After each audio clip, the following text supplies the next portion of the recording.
Hi, it's Jim Connell. Welcome to the Craftsman interview. I am here with Jeanne Konigseder, who is the co-founder of Liberty Coach. They make beautiful, beautiful coaches.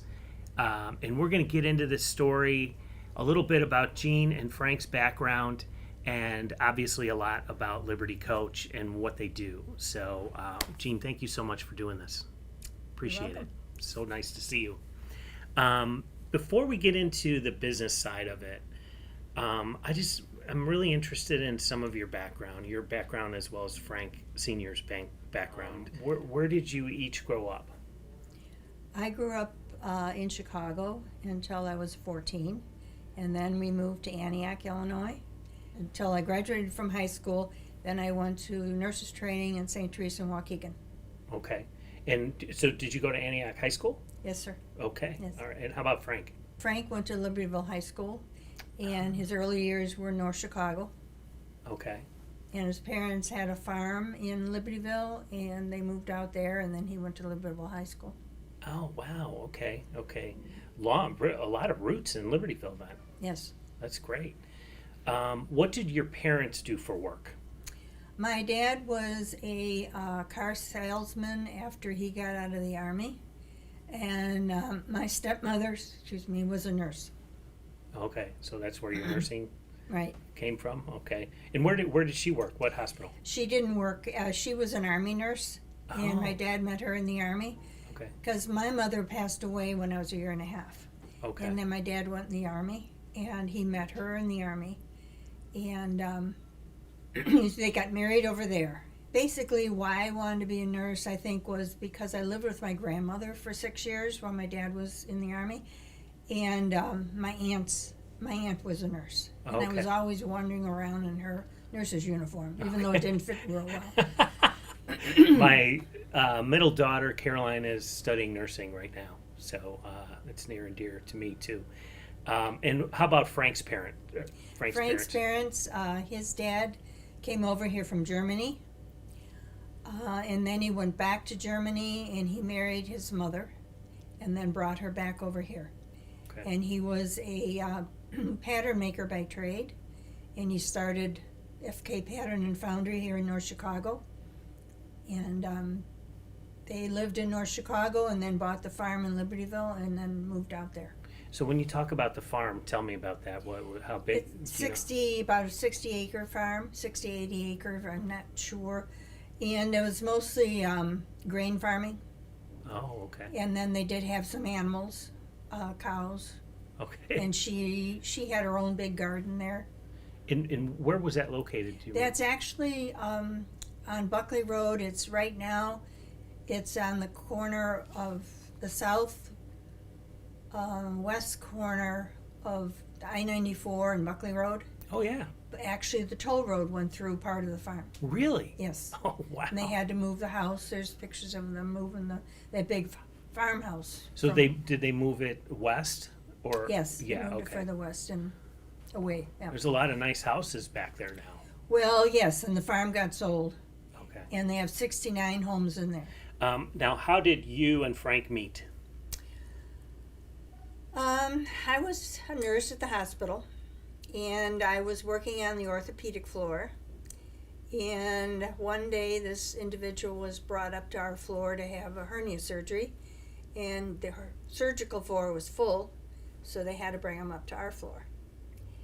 So that was on a Thursday, and he had surgery. I was off that weekend. I came back on Monday, and I was all sunburned. Well, I had been out in my dad's boat, the chain of lakes where we lived then. Yeah. And he asked me where I got my sunburn, and I said, "Why you care?"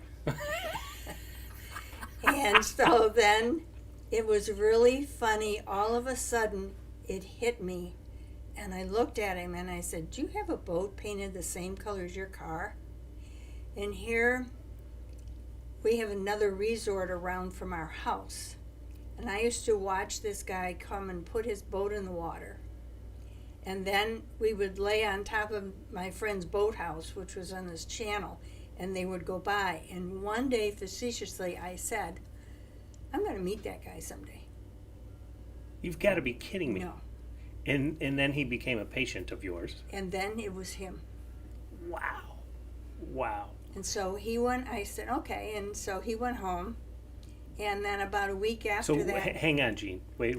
Okay. Did you tell him how you got the sunburn? Yeah. Oh, okay. Yeah, I finally said I was out in my dad's boat, you know. But then, excuse me. So then I was on vacation the following week, and he came home. He came out to see me. I was walking down the road after being on the boat, and there he was standing in the driveway. And the rest is history. That was 62 years ago. Wow. Wow, that's a great story. Thank you for sharing that. So when did you get married? We got married in 1960. We met in 58. 58. Yeah. Okay. And we got married in 60. Okay. And where did you get married? We got married in St. Peter's in Antioch. In Antioch. Okay. Yeah. Okay. And you have 2 children? We have 2 boys, right? Frank Jr. and Kurt. Right. Okay. So let's shift gears a little bit to the beginning of Liberty Coach. How long were you married before you sort of gave birth to the company? Can you kind of walk me through that a little bit? Well, let's see. We started doing the Greyhound, I would say, in 69. Okay. And then, yeah, in 1969 when we started in the backyard. So you and Frank and Kurt were born by that time? They were born 62 and 64. Okay. Okay. So they were little. Okay. So did you work as a nurse when the kids were little? No, I didn't work after Frank was born. I never went back to work. Okay. Okay. So Frank Sr. was working at his dad's foundry at that time. Correct. And His dad had passed away by then, and he was totally in charge of the foundry. okay. Yeah. Okay. So tell me about the genesis of Liberty Coach. Can you walk me through? I'm fascinated by your story. Obviously, that goes without saying. That's why we're doing the interview. Walk me through the genesis of how you got your first coach and pretty much everything, if you don't mind. Well, we had been camping with different camping vehicles. And then we went to this, excuse me, we went to the motorhome, and we wanted something bigger. And every time we looked for something, we couldn't really find what we wanted. And then Frank got the idea of doing an interior in an old bus. And the foundry had done work with Greyhound in making different parts for them, Okay. Greyhound Corporation. So we were familiar with the people from Greyhound, so he talked to one of the individuals about buying a bus, and we did. And we brought it home, brought it in the backyard, and at that time it was still farmyard, so nobody really cared what was going on. So anyway, we started the interior in this coach. And we worked on this coach in the backyard diligently.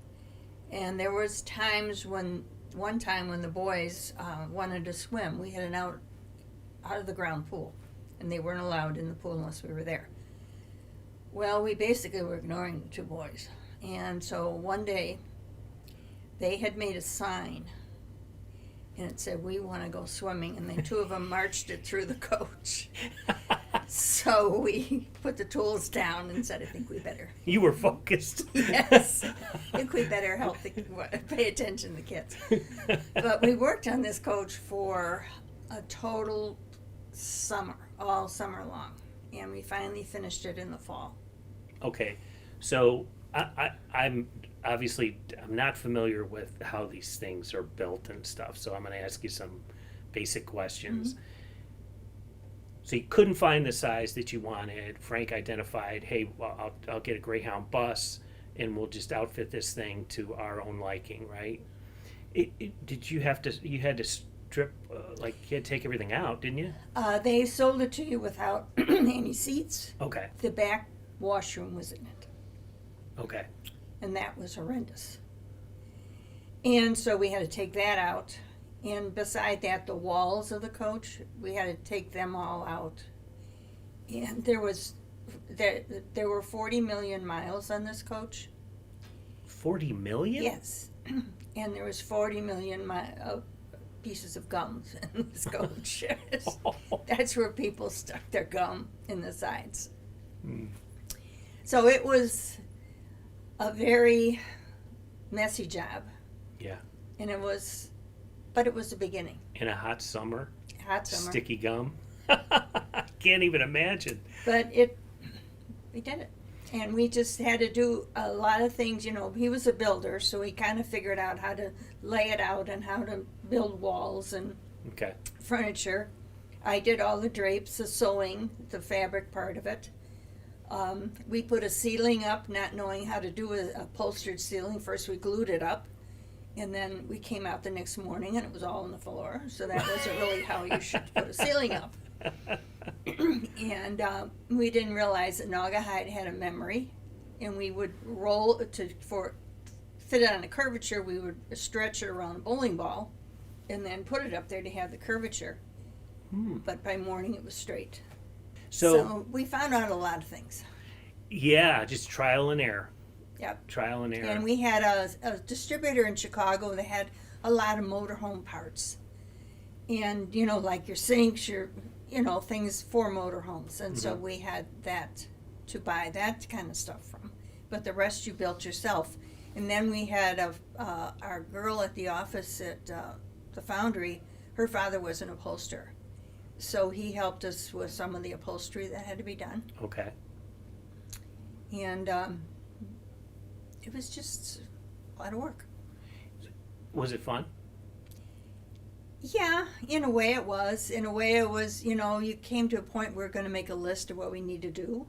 And by the time you got to page 4, you threw the list away because you might as well be working instead of spending all this time writing. Right. So just get in there and do it. Yes, right. And we also met another 2 gentlemen that were doing a bus also like ours in Chicago. And so we got to know them very well. And so we went and talked to them one night and looked at what they were doing. And I'll never forget, they had a couch that pulled out into a bed. And they were really happy with that, and 2 chairs. And so I said to them, where do you put those chairs when you move this bed out? They didn't like me the rest of the night because they had to rethink this whole thing. So, were coaches a thing at that time? There were 2 companies that were very into it. One was Custom Coach in Ohio. Okay. But they did a lot of commercial. You know, like, they're the ones that did. John Madden. Yes. Okay. But the thing with Greyhound was that you had to take all the windows. And I'll get into that further when we can talk about Prevo. But then there was Wakefield Coach in Minnesota. And he was a gentleman we met, and he said, prepare to lose a lot of money. So it's fortunate we had the foundry and had another business. Okay. Because it just wouldn't have happened. So that's an interesting thing. So coaches were a thing. Yes. And they were really starting to, those companies that you mentioned, Wakefield was it, and the one in Ohio, were they old companies or were they fairly new? Were they? Custom was older. Wakefield was fairly new, but neither are around anymore. Okay. To my knowledge, I know Wakefield isn't. That was gone for a long time. But then there was Angola started in Indiana. And then at the same time we started, there was another one in Barrington. Tom Blickel started it. Okay, so there were a number of them. Yeah, there were some starting up. So we would show, and that was the thing. When you went to the FMCA convention, you had to be there. If you weren't there, you weren't in business. And what's FMCA? FMCA is the Family Motor Coach Association. How did you know when it was a business And then how did you come up with the name? We came up with the name because of Libertyville. We just kept thinking about names, and we just one day said, well, Liberty. That's great. That's great. I had a hunch that was the story. Makes sense, but you never know. We were doing all used coaches, and when it actually kicked in where this would be a real business, I think, is when we got in with Prevost. I mean, we were doing the Greyhound used, but you weren't going to live off that. Okay. Because we did some scenic cruisers, we did some MC5s, MC7, and gradually, but it wasn't enough to hold a whole crew of people, buy a building, you know, all that. But when Prevost came in is when we all started rolling. Did they approach you, or did you approach them? How did that work? We were at a FMCA convention in 1978 in Sioux Falls, South Dakota.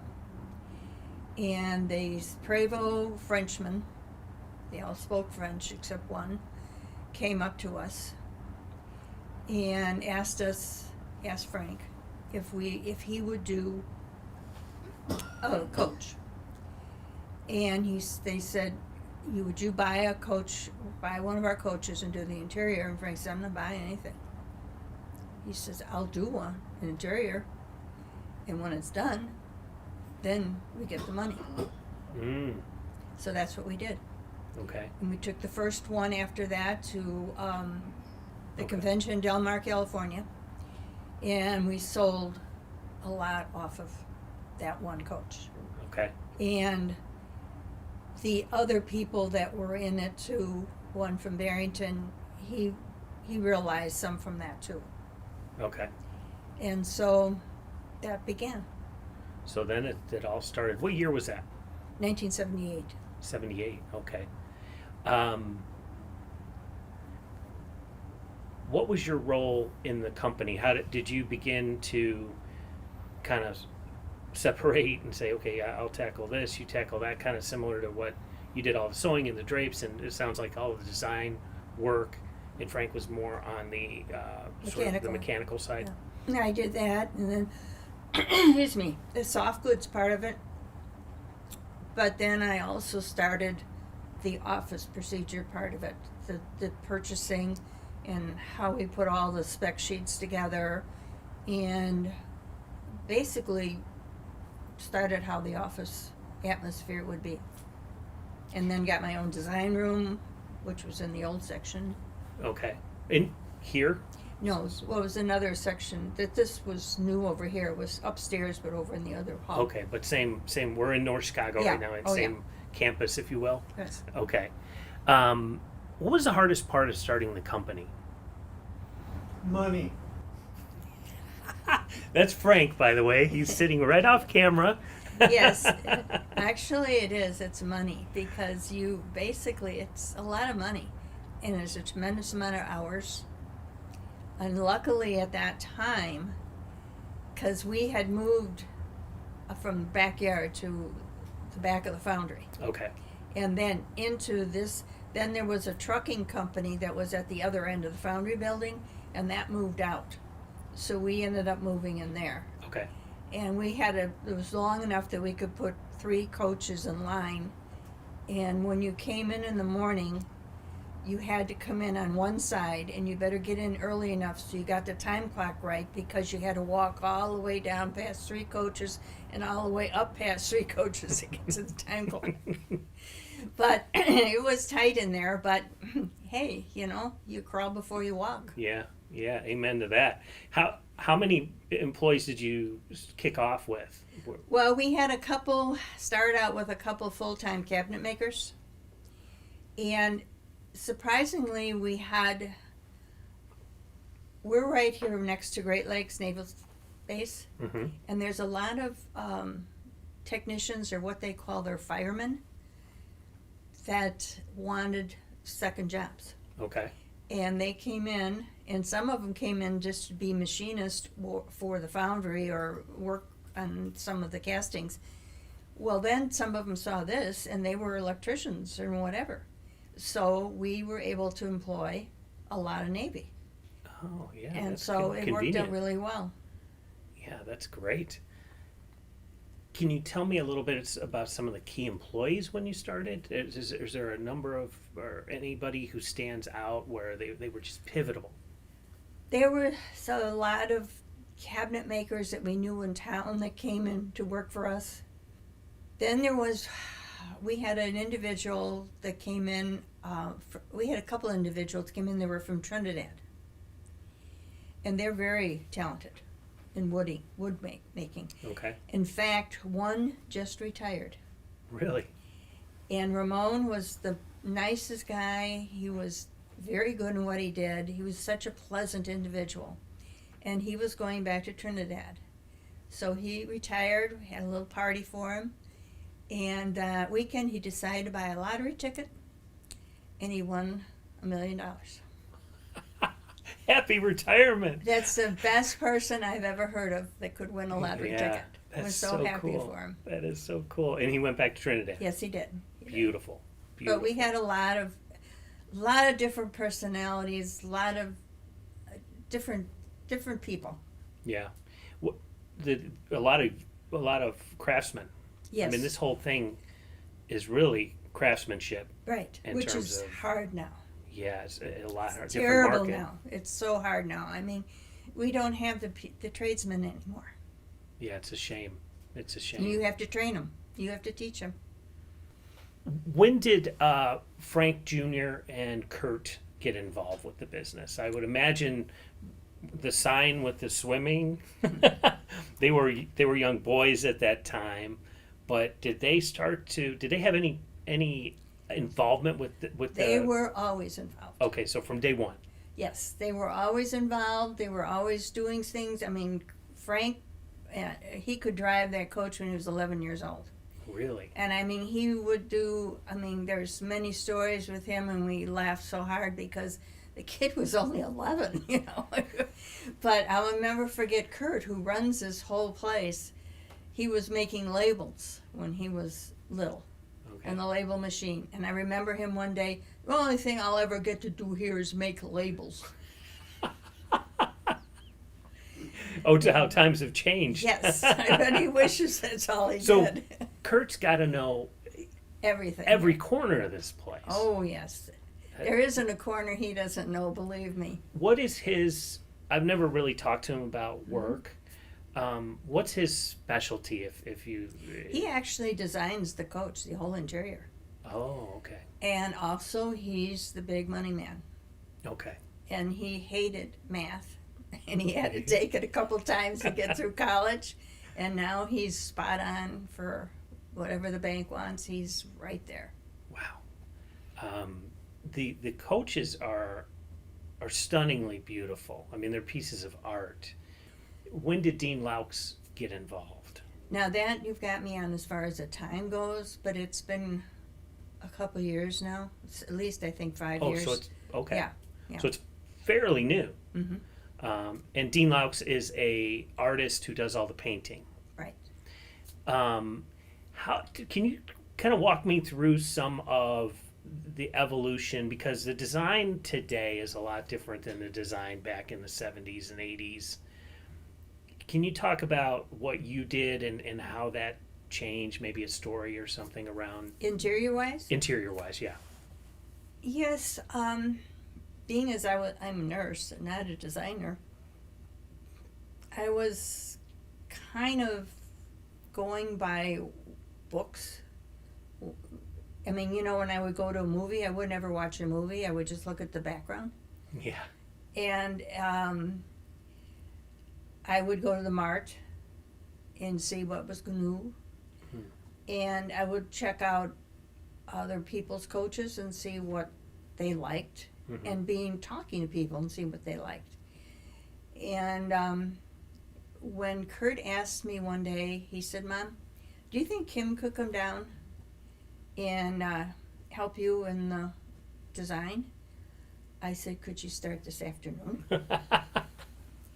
because Thought you'd never ask. yes, I was at the limit of what I could do. I mean, I was not a designer. I was just looking and designing something I felt good in, or working off of people that would suggest what they liked, which I loved it when they would come in. And there aren't a lot of people that really know what they want. There are some that come in and when they know what they want, they really don't know what they want. But other people that are really easy and they, let's try this, they're easier to work with. Yeah, so a lot of people know what they want when they see it. Mm-hmm. But that's a whole different ball game than coming in Right. with a vision. Right. And Kim has that background. Yes, and she's a natural. She's a natural in it. She didn't have to go to school. Like her mother is a natural artist, and she is, and so is her daughter. I mean, they're just natural on how they can do things. I mean, yeah, they went to school and got the basis, but basically they could do it without that. Yeah. I mean, that's an art. I mean, that's For sure. really Yeah. an art to have. I don't. I can see things being done, and I know how to get done with things. I know more of a mechanical aspect of it than I do the fine design aspect of it. Okay.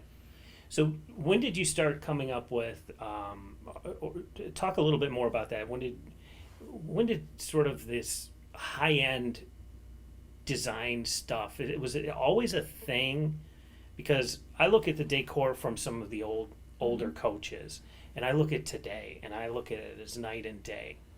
And maybe it's technology, but color schemes. I'm looking around Kim's office here, and I see samples of beautiful fabrics and tabletops, and you name it. I mean, I told her, we were having a conversation the other day, and I said, "You're in the fashion business." When did that really start to evolve with coaches?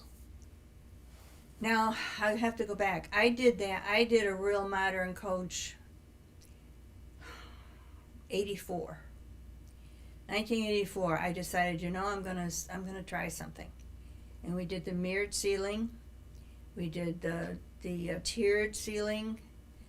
We did a lot of the ultra leather, which was almost like suede fabrics. Okay. Light. And I'll never forget when we took that to the show, they said, "Oh, this will never show. This will never make it." We had lines 3 deep around that coach, and it sold. And that was just a spark. I want to do something different. Yes. And so it was all, that really sparked that, let's see what Liberty is doing. And that really started it. So then I was kind of really getting out of my zone when I did that. And then soon after, we just kept that kind of feeling going with the coaches, and people wanted it. Wow. I mean, they were happy with it. What is the hardest part of the design aspect? Are there things that you wish people knew in terms of executing stuff like that? Can you just talk a little bit more about You mean doing it and being the originators of it, or? Yeah, both the application of it, the vision part, as well as the application part. Because I often look at things and go, okay, this is pie in the sky. I can see it in my head, what I would like this to look like. But actually pulling it off is a completely different thing. It's just a lot of trial and error. Okay. I mean, you really try things and see how it works, and Is it a lot of wasted material? oh yeah. Okay. I mean, that money. Yeah.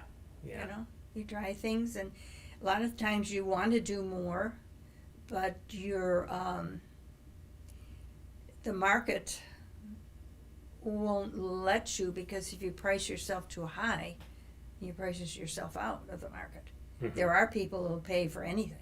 Yeah. But there aren't that many. I mean, you're going to have to stay where you are so you can stay in the market. Right. Did you work, now this is just one of my fun questions, did you work with any famous people or because you talked about John Madden, for example. He obviously got the coach from somewhere else, but did you ever have any surprises, like, oh my gosh, they want a coach? We did some country western people. But basically, our regular customers are famous people because they're the people that really appreciate the coach, really treat the coach with respect. I mean, we have people that he's still a customer of ours, which was one of the first ones we made, the Bravo. Wow. And he's still with us. Do you know how many coaches he's in? I think he's probably in 6. I think. Wow. I'm not sure. I don't keep track of it anymore. And a lot of those people are small business owners themselves. They're a lot like Yes. you and Frank. Yes, they're very much. A lot of them entrepreneurs. A lot of them started with nothing. Yeah. I mean, we had a fellow who delivered fuel on a pickup truck in the hills of West Virginia and ended up owning probably all the gas stations in West Virginia. And nicest like gentleman, down to earth, sweetheart of a guy you'd ever want to meet. What are some surprise things for people who buy a coach for the first time? What kind of, not advice, but what are some things that come to mind when you think about a first purchaser of a coach? It's scary because there's so much going on in there. I remember one individual, it was the first time he had a coach, and we asked him to stay overnight and just work the systems and know how everything goes. Mm-hmm. Oh, I'm fine. Nobody's need to tell me anything. I know how to work everything. It's okay. He wasn't, 20 miles down the road. So, I mean, it's scary when it's the first person, but usually they learn pretty quick. Yeah. I was watching another video, and Frank Jr., by the way, is fantastic on video. Mm-hmm. And he did I've seen a number of them where he would walk through the entire coach. And, here we are in 2023, the level of technology and the different systems that are in a coach is mind-blowing. And he talked a lot about the balance of the coach and the tightness of everything. It's just phenomenal. But they were talking about learning the systems and the importance of learning the systems and simple things like how to turn things on and off, how to compressors and all kinds of different mechanicals. Well, he gives me a coach and says bye.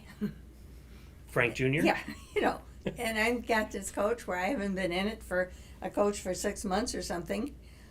Okay, so I do the best I can, and if I have a problem, I'll think, okay, I'll call the tech in Florida first, and then if that doesn't work out, I'll call the tech in Chicago, and then I'll call Frank, and he answers, I've been waiting for you. He knew it was coming? But, I mean, I can pretty well figure it out. Yeah. You have a little bit of an advantage, Jeanne, you've built these things. Yes. Now, tell me a little bit about the driving experience of a coach. I mean, they're huge machines. We all of us Konigseder women drive a coach. Yeah. And I know Frank would do it. I'd pack the coach and get it all ready, and we'd get in the coach and start driving and be south of Chicago. So I'm really tired. Okay. So, but no, we've all driven them. Do you need a class A? It depends upon the state you're in. Okay.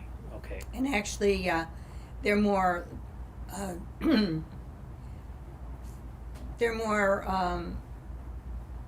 don't know how you say it, but now I think it would be harder to do it without a CDL, Okay. Legal-wise, Gotcha. than it was years ago. Okay. Your customer service is amazing. I've seen the fact that you can reach Frank by cell phone anytime. Right. And I've seen some videos of customers talking about that. And you reminded me of that, Jeanne, when you were talking about him saying, I was waiting for your call. Well, the service... You called everybody before him, Yeah. right? if you don't have service, you don't have a business. And that's the biggest thing today. I mean, I would no more want to get in this business today than flying to the moon. I mean, as intricate as these coaches are now, I mean, it wasn't like years ago. It was a Winnebago on a bigger chassis. Yeah. Okay. Now, I mean, it's just so involved and computer-wise and everything, and green coaches and everything else that we're going into. But if you don't have service, you don't have a business. I mean, you have to. And now that's being so refined where my grandson has every coach on one phone that he has. And he can dial into that coach to see that it's electrically operating correctly. Wow. And so if it's not operating correctly and the batteries are going down or something is going wrong in that coach, that will notify him. And he can call the owner up and say, you need to go check your coach out. Wow. That's fantastic. So that's what I mean. They are very advanced. Very advanced. Wow. Which is good for these people because sometimes you forget and you don't push the right button, or you thought you did and you didn't, and you don't realize that. Right. Well, there's two things going on. When you're in a coach and you're driving somewhere, you're thinking about traveling. Right. You're not. The Yeah. coach itself is sort of secondary to I'm with my family or I'm with my friends and I'm going to my destination. Your headspace is probably not thinking about all the mechanical things that are going on with the coach. I mean, that's a huge benefit that you can look at all the systems and then send them a message and make them aware, hey, you're going a little light here or going down in power here. That's fantastic. What was your favorite trip in a coach? Do you have a favorite trip that you guys took as a family or as a business? Well, we just about saw all 48 states before the kids went to college with the coach. Out west, I love it out there. I mean, you couldn't do any better out there. I mean, the mountains, and people talk about sending their kids to Europe and going to Europe and seeing. I thought, have you ever been west of the Mississippi? And a lot of people have never been that far. And there's so much out there to see. But we've done so much. I can't say that there's one that's particularly better than the other. I really can't. When did you and Frank decide to step away?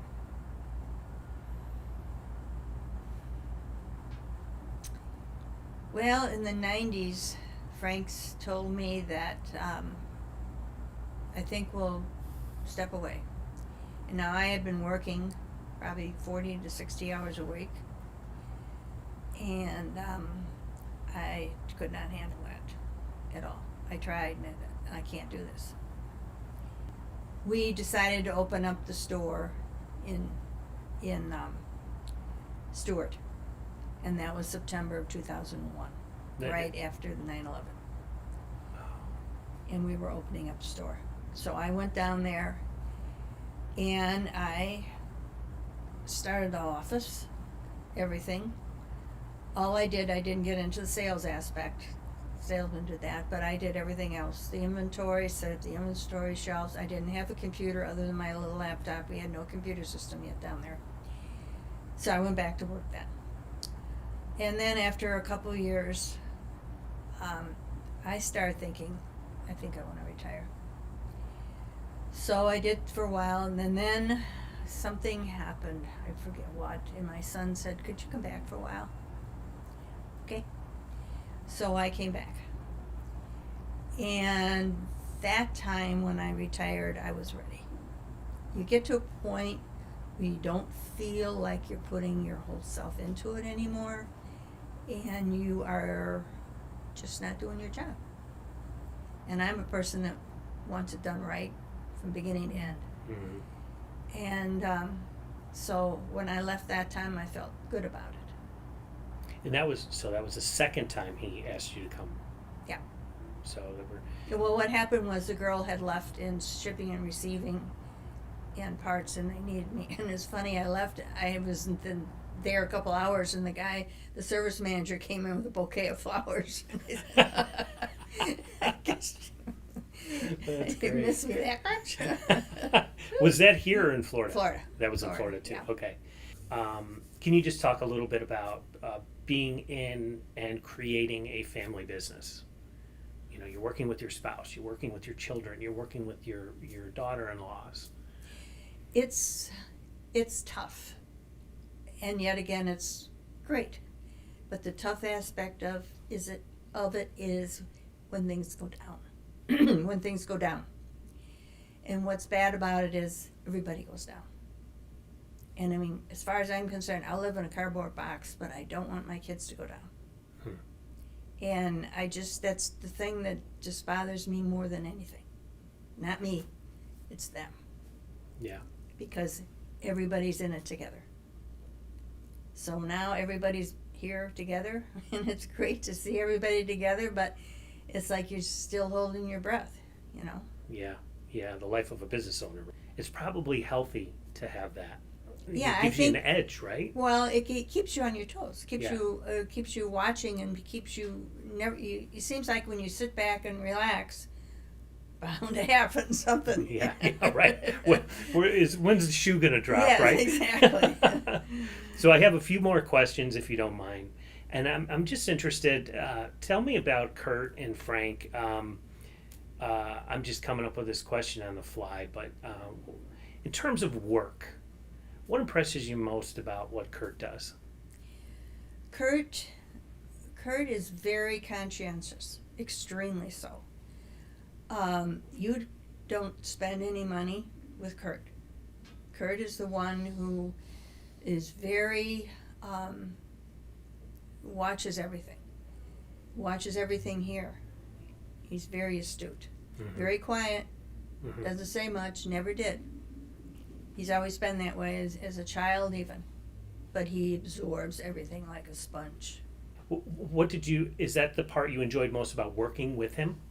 When you guys were working together, what did you enjoy most about working with Kurt? Actually, I've never had to work with Kurt because by the time Kurt came here, I was in Chicago. Oh, okay. I mean, yeah, in Florida. In Florida. Okay. Yeah, Right. Give me the same on Frank Jr. And Frank? Yeah. Frank is, Frank wears all his feelings on his sleeve. I mean, you know exactly how he feels about everything. Yeah. And, but he's very smart. He's very honest. And he will be extremely honest with somebody, even though, I mean, if he knows he's wrong, he will admit it. And he will talk people through a lot of stuff that he's had to do to stand up for our company. He had some rough years standing up for our company totally by himself through no fault of his own. And he did a wonderful job at it. And he's an excellent speaker. Yes. And he does very well in his position that he holds. Both of them, I can't say enough for them. I Very can't say enough. complimentary of. Yes, they are. Yeah. What did you enjoy most about working with Frank Jr. in Florida?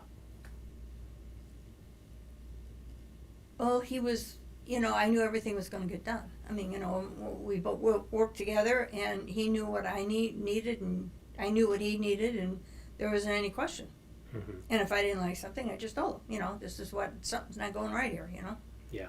And there's no quibbling about it or anything, and he will sit down and analyze it, and we'll work it out. Yeah. Can I ask about your daughters-in-law? Sure. Tell me what impresses you most about each of them as it relates to working here in the company. Kim is a wonderful, wonderful person. Not only working, but being a daughter-in-law of mine. I mean, she's very understanding. I could call her any time and talk to her. And I don't have a girl. And now at my age is when you really miss not having a girl. And I don't want to burden her with anything, though, because she's got enough. But between her and Kurt, they've raised most wonderful children. They respect their parents like I've never seen. That's beautiful. Wonderful, wonderful. Denise is Frank's wife. She's new. Okay. I think 5-6 years, I don't know. She does very well with him. And she does the rallies now, which is what I used to do after I quit.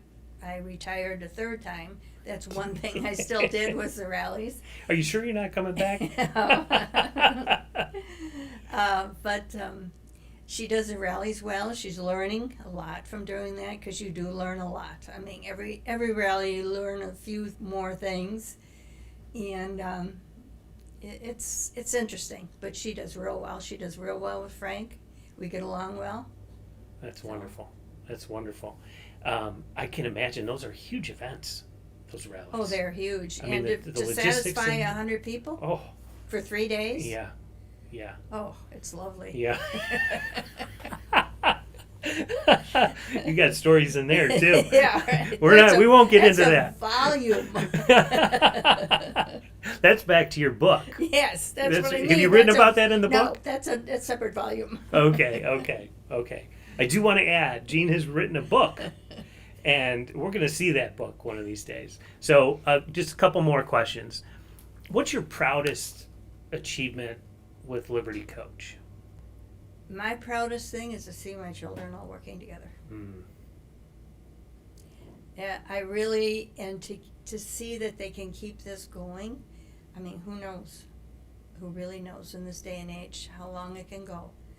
But that I couldn't be more proud of them and what they're doing, and Kurt the designing, and Frank the sales, and everything they do to promote the company for us. Yeah. I mean, we're just a small family, Mm. and we made it. Yeah, that's amazing. So that's a good segue to the last question that I have. And I can't thank you enough for doing this, Jeanne. This has been completely delightful on my part. I hope the same with you. If you could look 20 or 30 years out in the future, what would be your wish for a Liberty Coach? Well, I wish that it could still be going. I wish that it could still be going and still be family owned. But that's a big wish. Yeah. So your wish is staying power. And I have a good feeling that wish is going to come true. And I can't wait to see your book. And I'm willing to help if you want to, print it. We got a printer friend of ours that can print it for you. And I just want to say thank you again for doing this. It's so great to meet you and hear your story. And thank you for sharing. Thank you. I enjoyed it. That's a wrap, George.